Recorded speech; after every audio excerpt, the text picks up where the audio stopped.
उम्रा करके वापस आने वाले उम्रा जायरीन को डाकुओं ने बाकायदा तौर पे नाका लगा के लूट लिया। और ये अफसोसनाक वाकया शादरा के करीब राना टाउन में पेश आया और इस अफसोसनाक वाकये के हवाले से तमाम तफसीलात आज के इस व्लॉग में आपके सामने रखेंगे। आप देख लें कि मुल्क पाकिस्तान में लॉ एंड ऑर्डर की सूरत हाल क्या है कि यहाँ पे पुलिस जो नाका लगा रही है वो तो मशकूक है ही है, किसी का कोई रिकॉर्ड नहीं है। ये अपनी नेम प्लेट नंबर प्लेट उतार के एक मशकूक सा हुलिया बना के किसी भी चौक चौराहे में खड़े होकर नाका लगा देते हैं। सरकारी वेपन साथ लगा होता है और रात गए सुनसान जगह पे आपको रोक के आपकी जेबें खाली करते हैं। वो तो एक तरफ रह गया, दूसरी तरफ आप देखें कि डाकुओं की दीदा दिलेरी देखें कि बीच चौक में रात गए नाका लगा के लूट रहे थे। मतलब कि अब नाका लगा के यहां से जो आएगा उसको हम लूटेंगे। और उस दौरान एक फैमिली जो कि उम्रा करके अभी वापस आई थी, पिशावर के रिहायशी थे। यहाँ पर जाहिर सी बात है कि जब वो लाहौर एयरपोर्ट उतरे होंगे तो यहाँ से कुछ दिन उन्होंने या एक आध दिन अपने अजीज़ के घर रहना होगा। और वो बता रहे हैं कि राना टाउन के मुकाम पे नाका लगा हुआ था, वहाँ पे वो डाकू उनको पकड़ लेते हैं। वो बताते भी हैं कि भाई उम्रा करके आ रहे हैं।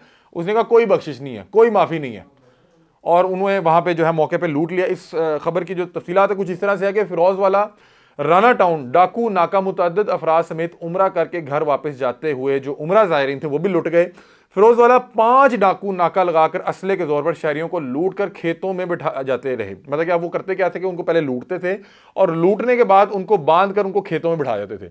मतलब कि अब ये वहाँ पे 3-4 घंटे इस हालत में भी रहे होंगे और उसके बाद जब सुबह जब कोई दिन चढ़ा और शोर मचा और फिर जब ये लोग डाकू वहाँ से निकल गए अच्छे से अवाम उन्नास को लूटने के बाद, तो फिर आम शहरियों ने आके उन्हें खोला। और बता रहे हैं कि जो उम्रा करके जो फैमिली जो थी वो अभी आई थी, उनका ताल्लुक असल में पेशावर से था और ये 6 उम्रा ज़ायरीन थे जिन्हें डाकुओं ने लूटा। और उनकी डिटेल्स कुछ इस तरह से है कि जो उम्रा ज़ायरीन थे उनमें खालिद खान, रहमतुल्लाह, वकार, यूनस, चंगेज़ खान, शमशेर खान, सवेर खान और काबिल खान, ये 6 अफराद मौजूद थे। ये तमाम अहबाब जो है रिहायशी थे पेशावर के और ये लाहौर इंटरनेशनल एयरपोर्ट जो है इलामा इकबाल एयरपोर्ट वहाँ पे उतरे होंगे और उसके बाद अपने अजीज़ों के यहाँ जा रहे थे। जब ये राना टाउन से गुजर रहे थे वहाँ पे वो नाका जो कि बहुत से शहरियों को वैसे भी लूट रहा था, उन्हें ये भी मिल गए और उन्होंने किसी किस्म की इनके साथ कोई रियायत नहीं बरती। बता रहे हैं कि जो उम्रा ज़ायरीन थे उनके पास रियाल मौजूद थे, क्योंकि अभी अभी सऊदीया से आ रहे थे तो उनकी अभी करेंसी कन्वर्ट होने वाली थी, तो रियाल मौजूद थे, मोबाइल फ़ोन मौजूद थे, कपड़े एहराम वो सब कुछ ले गए, खजूरें, पानी, जमजम सब कुछ ये डाकू छीन कर फरार हो गए। और इस दौरान एक जो उम्रा ज़ायरीन थे उनकी जो है कॉल वो किसी को कर रहे थे, जिस टाइम इन्हें डाकू ने रोका तो उन्होंने अपनी कॉल बंद नहीं की। तो उस कॉल के दौरान जो है डाकू से जो बातचीत हो रही है जिसमें कह रहा है कि नहीं नहीं बटन वाला मोबाइल भी चाहिए और सब वो कुछ निकलवा रहा है, तो उसमें जो है डाकू की जो है आवाज़ भी रिकॉर्ड हुई हुई है। और बताया जा रहा है कि जो उम्रा ज़ायरीन थे उनकी कॉल बंद ना होने की वजह से जो डाकू की आवाज़ भी रिकॉर्ड हो गई है।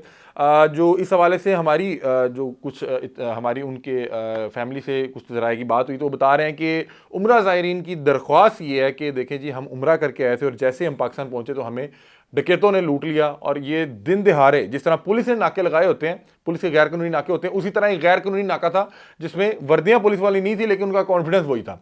तो बता रहे हैं कि हमें इस अंदाज में लूट लिया। तो उन्होंने दरख्वास्त की है वज़ीर आला पंजाब मरीम नवाज साहिबा से कि इस चीज़ का नोटिस लिया जाए कि देखिए नॉर्मली क्या होता था, एक वक्त था कि जब कोई इस तरह की कोई इलीगल एक्टिविटी भी कर रहा होता था तो वो भी जब देखता था कोई उम्रा करके है या कोई हाजी है या कोई नमाजी है या कोई इमाम मस्जिद है तो वो जो है वो इस तरह की हरकत नहीं करता था। बड़ा मशहूर वाक़या है कि गालबन अब्दुस्तार ईदी साहब को किसी इस तरह डाकू या चोर ने रोक लिया, तो जब उसने देखा कि ये ईदी साहब हैं तो उन्होंने कहा कि ईदी साहब, उन्होंने हाथ खड़े कर ले कि ईदी साहब आप चले जाएं।